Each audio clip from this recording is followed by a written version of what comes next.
सधैँमा मैले तपाईँलाई 1000 चोटि भनिसकेँ यसरी रोएर हुँदैन भनेर। आफ्नो जिउँदो श्रीमतीलाई मरी भनेर भिरबाट गुल्टाउने त्यो अपराधीलाई सम्झेर बसेर हुन्छ? मेरो छोरी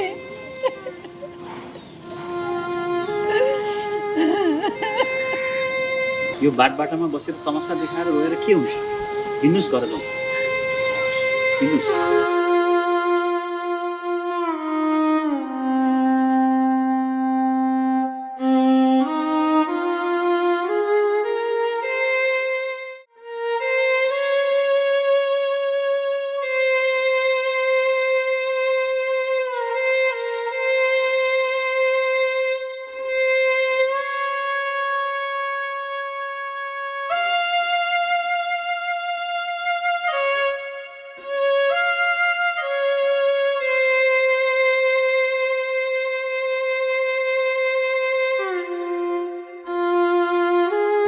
प्लिज नरुनुहोस्, चोट लागेको छ तपाईँलाई, झन् बढी हुन्छ। कतिचोटि भन्नु मैले एउटै कुरा तपाईँलाई,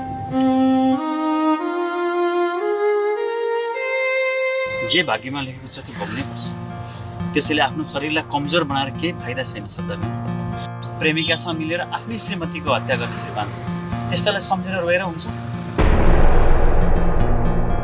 प्लिज,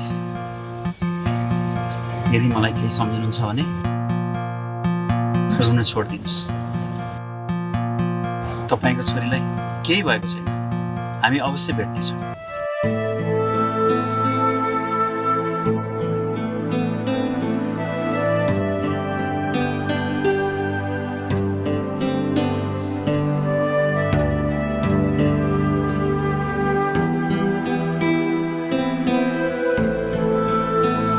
गुरुजी, गाडी रोक्नुहोस्।